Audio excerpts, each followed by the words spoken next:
What's the deal with not selling your house? I mean, why are people staying in their homes for so long? Have you heard about this? It's like the whole country decided to play a giant game of musical chairs.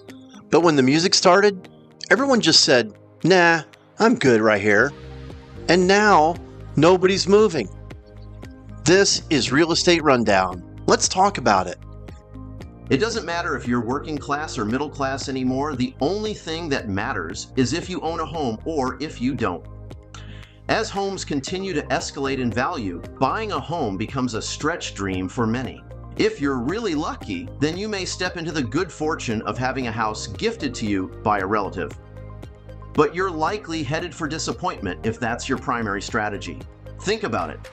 The concept of home ownership, a cornerstone of the American dream, is slowly slipping away from the grasp of too many people. This isn't a dystopia, it's a reality that is happening today.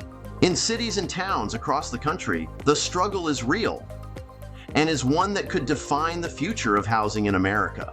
The lack of homes, specifically homes for sale, is crushing the dreams and futures of countless individuals and families. According to Freddie Mac, nearly 9 million homes will come on the market in the next decade as baby boomers age. These are the individuals who are reluctant to sell despite the high demand and soaring prices, and this is what characterizes today's real estate reality. Redfin recently released a report that says the typical U.S. homeowner has spent 11.9 years in their home, up from 6.5 years 2 decades ago.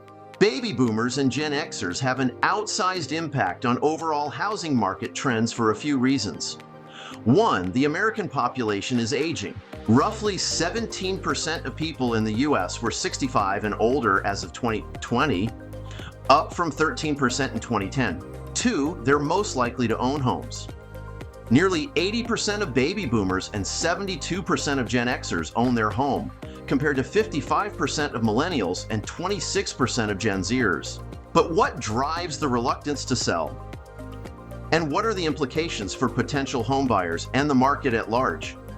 To understand this phenomenon, let's try to understand the mindset of these homeowners. For many, their homes are more than just structures of brick and mortar. They are sanctuaries filled with memories, milestones, and emotional attachments. The thought of parting with these cherished assets is unsettling and often outweighs the prospect of substantial financial gain. What's more, current homeowners are facing another dilemma. While selling the old home could yield a significant profit, re-entering the market to buy the next home is not exactly the type of value proposition that it used to be. After all, who wants to trade their low interest rate payment for a higher interest rate payment? And with home prices at an all-time high and inventory at historic lows, the fear of not finding an affordable or suitable next home is a powerful deterrent as well. This is part of what's called the lock-in effect and golden handcuffs, terms that encapsulate the financial and emotional complexities of home ownership today. The lock-in effect makes homeowners reluctant to sell because they would have to secure a new mortgage at a higher interest rate, losing the low rates that they currently enjoy. This equation has become financially unattractive and is a significant contributor to the low inventory that plagues the market. Similarly, golden handcuffs describe the allure of their existing low rates, which, while financially beneficial, also bind homeowners to their current properties, limiting their mobility and flexibility. These homeowners are caught in a paradox where their financial boon becomes a constraint, illustrating the intricate balance between benefit and limitation. These phenomena are not just abstract economic concepts. They have tangible impacts on everyday lives. Families outgrowing their homes or empty nesters looking to downsize are often caught in this web, their decisions swayed by the financial implications of moving in a market dictated by interest rates and property availability. The implications of the lock-in effect and golden handcuffs extend beyond individual homeowners to the broader housing market and economy. It drives the stagnation of housing inventory, making it harder for new buyers to enter the market. This scarcity of available homes fuels competition, driving up prices and exacerbating affordability issues.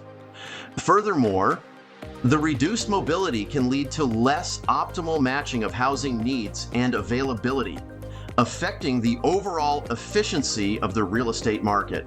This reluctance to sell has far-reaching consequences.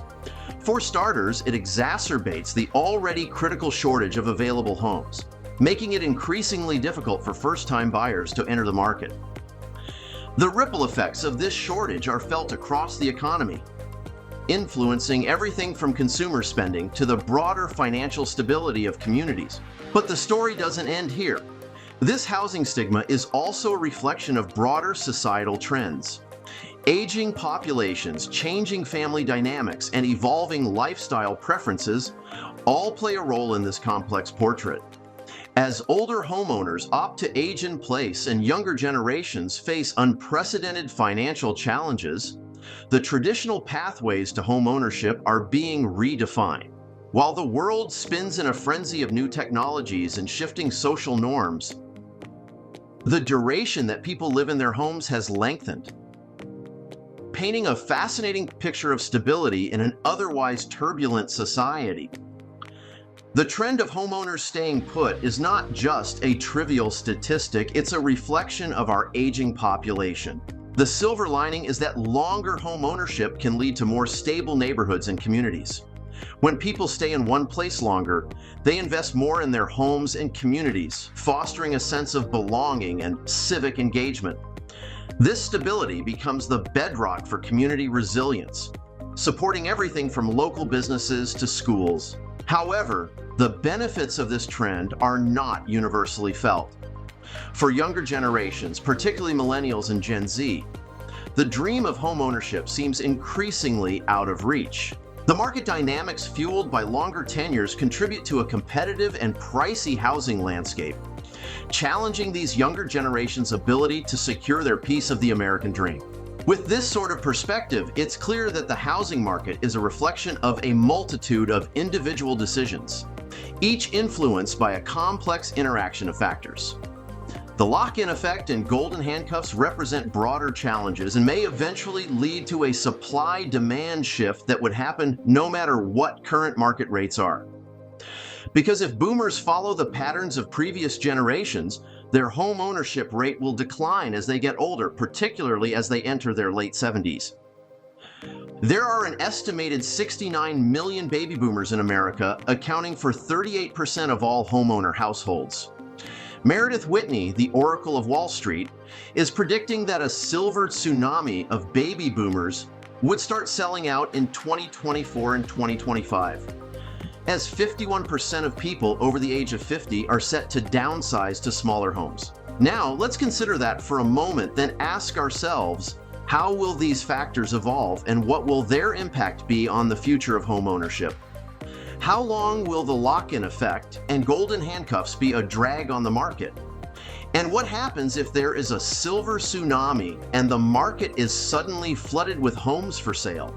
Tell us what you think. Your feedback and comments are valuable to us and other viewers as well. This is Real Estate Rundown. It's been a pleasure to share this information with you today.